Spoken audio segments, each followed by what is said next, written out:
What's up, Devils? J-Dog back to answer some more goddamn questions. Today's questions we're going over are on the video I posted 2 weeks ago. Does J-Dog gatekeep or educate the young devils that approach him asking about Soulfly? See what the fuck we got in there. 146 comments all the way to the bottom. And it's just straight to the bottom. 2 up. Life Eternal. Shitload of question marks.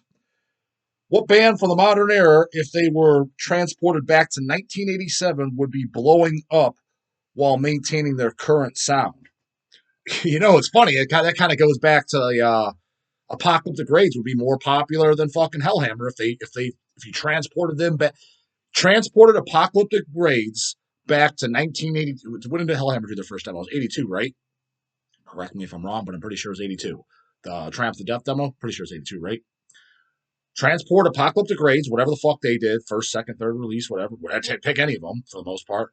Fly those back, transport that back to 82, and transport Hellhammer, Triumph the Death, Satanic Rites, all that shit. Transport that to fucking the year 2000. Swap them out. Apocalyptic Raids would be way more popular. Everybody, all these older guys and all the fucking everybody, Apocalyptic Raids is shit. Hellhammer, they're posers. They're the rip-off band. That's just the way it would be. So a lot of this shit is by popularity because just right place, right goddamn time. Okay, great, because you were yanked out of mama's fucking crotch first, and were just able to do the shit earlier because fucking Apocalyptic Rage. Were those guys even born yet? Probably not, or damn sure born probably just around that time, or at very best sucking on their fucking thumbs. I don't know how old those guys are, but just using them as an example. It's like, okay, because the only reason why fucking Hellhammer's more goddamn popular is because fucking Tom G got yanked out of fucking mommy's vag before fucking the dudes in fucking Apocalyptic Raids. And I'll bet you any fucking money. Don't know anything about the Apocalyptic Raids guys personally. Yeah, Hell's worked with them and shit. I've never actually even talked to them. Chase does through email. Know nothing about them personally whatsoever. Hell, I don't even know their fucking first names. I just forget. I look at the back of the album, whatever. Don't know everybody's name in every band I listen to. But I'll bet you any fucking money those guys listen to way more fucking metal than goddamn Tom G. But none of the. I don't think anyone even thinks about that shit. Like, yeah, I wouldn't like Apocalypse. I'd still like Hellhammer more. No, you wouldn't, bro. No, you wouldn't. And honestly, quite frankly, a lot of you fucking older guys probably wouldn't even check them out because a lot of the older guys probably never even heard of Apocalypse. Now, I'm not standing up for Apocalypse and the greatest thing since sliced bread. Love Apocalypse. I actually do personally like Hellhammer more. But I'm just saying, I don't go by that year bullshit. I'm like, sometimes the band comes back and better than the fucking originators. But to transport any band back to 87, like you said, honestly, vast majority of them. Because people would be like, holy fuck, take a band, who do I love? You guys know I love the Melting Rot disc, right? Blood Delusions. If you transported that to 1987, fuck, Carcass Recaputrefaction wasn't even out yet. People would consider that was the sickest fucking most, holy fuck, what the fuck is this appalling shit of all time. Crickets now, though, right? I mean, granted, they have their fan base like that, and, J-Dog loves them, and there's, people that like them. But I'm saying even the older guys that were back then, they'd be like, fucking Melting Rot, that's the shit. That's holy fucking Melting Rot, that's where it started, the brutal shit. But a lot of, especially brutal bands, I mean, I can't say like, I don't know how different it would be if you transported like somebody like Midnight back to 87. Maybe they get the same response, maybe a little bit better response, maybe even less response, to be honest with you. Who knows? But at the brutal shit, the extreme stuff, same with black metal. Say, let's take a band like Dark Funeral, transport that back to 1987. What the fuck? What's this wimpy ass Death Crush album? Who needs this black metal? This is the real shit, Dark Funeral. If that came out in 87, yeah, that's what they would think. Because they'd be like, there was no black metal that was that extreme or doing that, right? So, yeah, take basically any of the extreme, even bands I don't even like, take that of the extreme music, you're transporting to 87, because that's 87, that's pretty much when extreme music was really just starting, if you really want to call it like that. Yeah, I mean, there's bands earlier, you know what I mean, fucking, honestly, what is super extreme before 87? Because I don't, like, as much as I love fucking, like, Seven Churches, I don't consider it extreme. I consider that's a great fucking first generation, I consider that the first death metal record in history. But I don't know if it was extreme. Yeah, it was kind of extreme for the time, but I still don't consider it extreme, to be honest with you. Extreme, what I think, was Recaputrefaction, Napalm Death, Scum. Because that was 87. Well, it was 87, right? 86 or 87 was Scum, right? So if Scum was 86, then fucking that that could be the very first extreme record. Repulsion, Horrified, kind of yeah, with all the blast beats and shit. I'd start to consider that's when music's starting to get extreme. And I think that was 86. So, but just 1 year before 87. So extreme music was becoming when shit is extreme. Terrorizer World Downfall, that's 89. I'd consider that extreme. With all those fucking blast beats and stuff. That's when, yeah, music was just, that's when music was starting to get, when extreme music was starting to come out. Sarcophago Iron or Eye, 87. I consider that an extreme record. So yeah. Prior to that, if you want to mention things, I will. But the first Bathory is an extreme record. I could see that, but I'm just saying, like, there wasn't. I'm not going to say nothing, but it was very, very much in its infancy. It's still in 1987. So you flew back anything that's brutal or extreme today, back in the fucking 87, the people would be hailing like no other today. It's the way it is. But goes right back to my apocalyptic rage argument. And I just use them as an example. You could use that you could swap out even Cannibal Corpse or somebody. They'd be saying the same shit. So I'm not here to beat up on fucking Hellhammer and say that they suck and that Apocalyptic Rage is better. By no means am I fucking saying that. I'm just saying if you really stop to think about it, and if you look at it with an unbiased opinion, you'd have to sensibly agree. Yeah, I mean that's what the majority of debate would be. People like Apocalyptic Rage is better than Hellhammer if you transported them, if you swapped them out.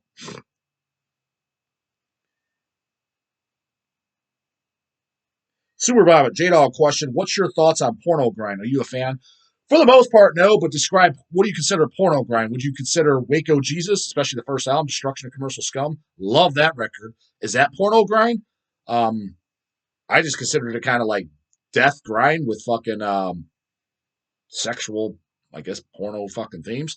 If that's considered porno grind, then I love that record. Is Lavidity considered porno grind? I kind of consider it just more kind of gore grind with sexual again lyrics because they had the brutal shit in it too. Like they'd sing about some gore and shit like that too. But if you consider Lavidity porno grind, so if you do, then I like those two bands. But Libidio Airbag and shit, I didn't like that crap at all. Who was another one that was early on in the porno grind? I remember the songs just being really short.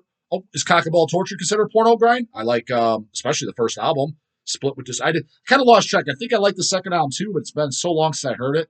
But the Oh Pussy, that's what I own. That's what I like. That's what I listen to. The first record, and the Split with Disgorge is really good.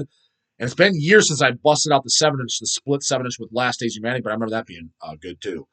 Never heard anything about Cock and Ball Torture that I thought sucked, but it falls in the category of the devourments, the malignancies, the Brodequins. It's like I didn't need 30 releases by the band. You know what I mean? It's just kind of like, I got it. I thought those releases awesome, but didn't need 30 albums by them. But maybe they have a later one that's even better, but I'm just not as familiar with it. So as a whole, kind of answered your question what porno grind I do like.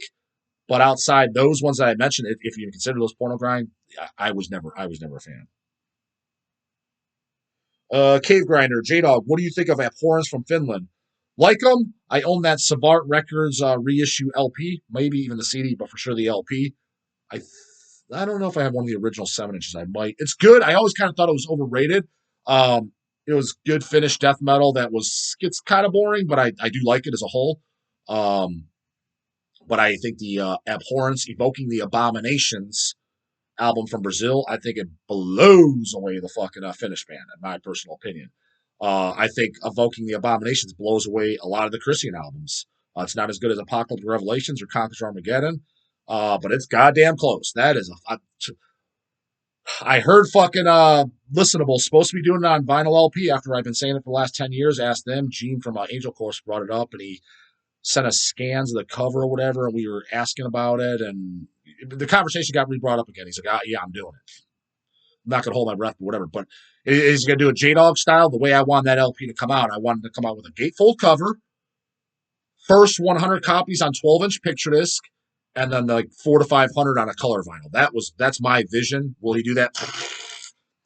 Fucking highly, highly, highly down. It's fucking, he'll probably a cover with an insert if you're lucky, goddammit. But no, my goddamn luck is a record I love. It'll be just a record and a cover, no even insert with the lyrics. I really want to punch that motherfucker in the face if he does it like that. Because I really want that vinyl. I absolutely love that record to this day. That is extreme blasting Brazilian death metal that'll crush your fucking skull. I think the best fucking Brazilian extreme death metal albums of all time is the first three Christians or so, Invoking the Abominations, and Rebellion Burn the Promised Land. That is a fucking banger. But Burn the Promised Land did come out on vinyl, I think twice. It came out, I think I have the original, and I think Hammerheart Records reissued a few years ago. I think I own both. I think I own the original and the reissue. I definitely own at least one of them. So that at least is on vinyl. It's a decent job. What wasn't J-Dog style, like I just described, first started on pictures, etc. Because I would have done it that way. But if you guys don't know Burn the Promised Land, the other Rebellion stuff, like Annihilation and shit, it's like I own Annihilation. That's the second album. It's nowhere near as fucking good. The song, the drummer sounds like he's a little bit out of gas, and the songs tend to blur together, and it the sound isn't as good. Whereas like I don't know, just everything. The songs weren't as good. The solos, everything. I give Burn the Promised Land a fucking solid, fucking smash your goddamn face in 10. 10 out of 10 fucking skulls. I guess what do you would say? 10 out of 10 skulls, right? Actually, no. His best would be 6,666 skulls. That is a 666 skulls. And Annihilation, I have it. I'd give that about a 6.5 to a 7. Good album, but nowhere even close. Everything after that, they did like a comeback album, and I remember it didn't suck, but I'm like, this is like a 4 or 5. I don't need it. If you don't know Burn the Promised Land, you are missing out, brah. Unless you don't like fucking blast and death metal. If you don't, then yeah, get lost. You're not gonna like it. Human Brisket, J-Dog, do you like squash balls? Yeah. Um, yeah, they're good. Don't like them, don't love them. Let's leave it with that. I mean, when they came out, I was kind of like, who do they sound like? Was it kind of like Disgorge? Maybe a little bit Carcass in there. Kind of, it's been quite some time since I listened to them. But when I heard them, I'm just like, it was towards the tail end of when I was really checking out all the brutal shit again. And I was like, it's kind of like, oh, okay, this again. But when I went back to it in later years, I appreciated it a little bit more. But good band from Mexico, right? That's where they're from, I believe. Correct me if I'm wrong. Pretty sure Mexican band. Matthew Hamilton, hey J Dog, what do you think of Nile? Worship the animal. Is that a joke? I don't know. Worship the animal. Never heard of that. Is that slang for something, or is that a real thing? Is that the real album? After I like the first three. Annihilation of the Wicked is I think it's the one with the all orange cover. That's the last one I own. I believe that's the fourth record. That was kind of my cutoff. Again, go back to the Broad Quincy Legacy. It's kind of like love the first three, but I don't need 25 albums like this. Let's just say that. But Amongst the Catacombs, that's a motherfucking 10 too. Love Amongst the Catacombs. Definitely my favorite. Heavy Metal Picker, can you do a video about Clean Flesh? Don't know anything about him. He got one apply. Oscar G, the sickest vocals ever. Yeah, I'm not familiar. Where are they from? I don't even know anything about them. Jay Morbid, he's always snorting. Horville's got a coke problem. Horville's got a coke problem. He's laughing, Jay Morbid. To be full disclosure, actually, I've actually never tried cocaine in my life. Um, I'm not like anti fucking cocaine. Matter of fact, because it's one of those drugs, because I know it's one that gives you energy.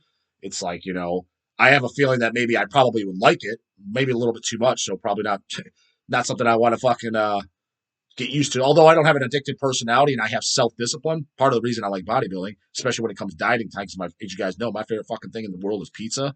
So it shows mental discipline when you're like, hey, can I go 3 months without having a slice of pizza? And I've done that several times, and it just goes to show. I like to know that I have mental strength because most people are mentally weak as fuck. They have no control over themselves, etc. So that's another thing. What I appeal to me about bodybuilding is not the physical aspect of it. It makes you mentally tough. So something like cocaine, if I did like it, I know I would have the personality to and the mental strength to not be addicted to it and doing it every day. But bodybuilding is already a little rough on the heart. Your body weight going up and down, and you're fucking just your blood pressure, everything. The last thing I need to know, and I do use some stimulants, like coffee and shit like that, fat burners at times, fat burners during a cutting phase, which I'm not cutting at all currently. I finished my diet in September, so now I'm just kind of on maintenance phase, chilling the fuck out, and I always do that for the last 3 to 4 months of the year. It's kind of like my downtime. I still train and shit, but I don't like take a bunch of shit, nothing like that. And I lower my cardio just 30 minutes a day. Just take it fucking easy. Listen to my body. If it's a little banged up, take an extra day off. I stay on a diet, but if I want a pizza, I'll have it. I mean, that type of shit. So it's a nice refresher, last 3 4 months of the year. But last thing you need to do though. So anyways, body meal is a little hard on the fucking heart as is. And it's hard on just, blood pressure, things like that. Last thing I need to be doing is throwing liking an extra strong stimulant. So, yeah, just to get fucking runny noses. You know what? Because I never get like sick. People think like sometimes what I do get, it's always this time of year. I'll get like a sore throat. Don't have a sore throat right now, but I have a kind of like a runny, stuffy nose, and I'll get it like quite often around this time of year. But that's it. Like I don't consider that sick. It's like no, I have a runny nose and a stuffy nose. Like I guess a cold, if you want to call it that. I get those, but sick to me is like I can't go to work. I'm bedridden, and I've maybe been sick as far as that's concerned. Like once for sure, in my adult years, it was from food poisoning from a fucking fairgrounds food. That was like 15 years ago. That I guess I was sick as fuck for that. Like I literally like thought I was dying sick. I think maybe one at a time my adult years, and then like twice in my childhood years. That's it. That's literally it. I never get sick. So people that get sick of years are like, oh man, I'm laid up in bed. And it's like every 6 to 8 months, a year. I'm like, what the fuck? What the fuck are you doing? And you're like, bro, your genetics just suck that bad. Like I never get this shit.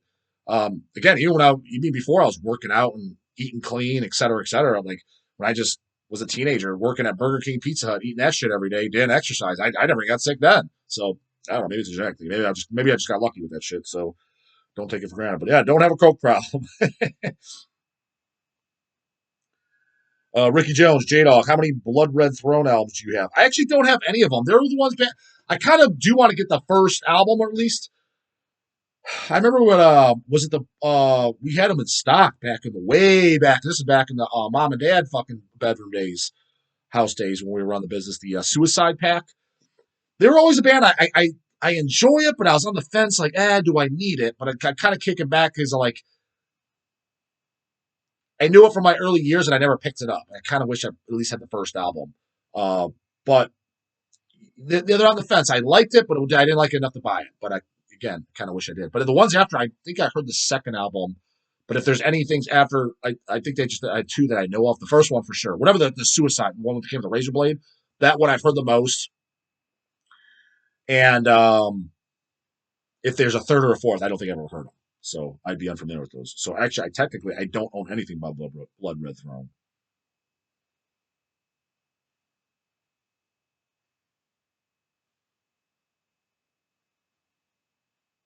Decker H. Exodus has been putting out better albums now since 2004 than they ever have, except Bonded by Blood, obviously. Really, okay. I mean, I find that hard to believe, but I mean, I haven't checked them out either, so you know better than I guess.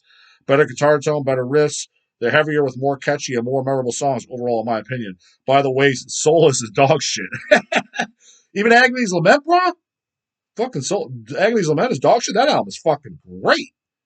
Put it to you this way. I'll say this. I haven't heard these later Exoduses you're talking about. I'm to be honest, I'm not very inspired yet even to check them out. But I would, if I had to bet money, Vegas was taking bet, and I had to hook up to a lie detector to take an unbiased test, so I'm not lying, just to win the bet. I guarantee I'd take Agony's Lament over any of these later fucking Exodus albums. Could be wrong, because I haven't heard them, but if I was a betting man, I'm pretty sure fucking Agony's Lament says those I'm on a stretcher. I remember the first Soulless album was at Darker Days. I remember that being just kind of boring. And then the third album didn't do much for me, but Agony's, the second album, that's fucking great. I listen to that probably at least once a year to this day. That's a fucking great fucking record.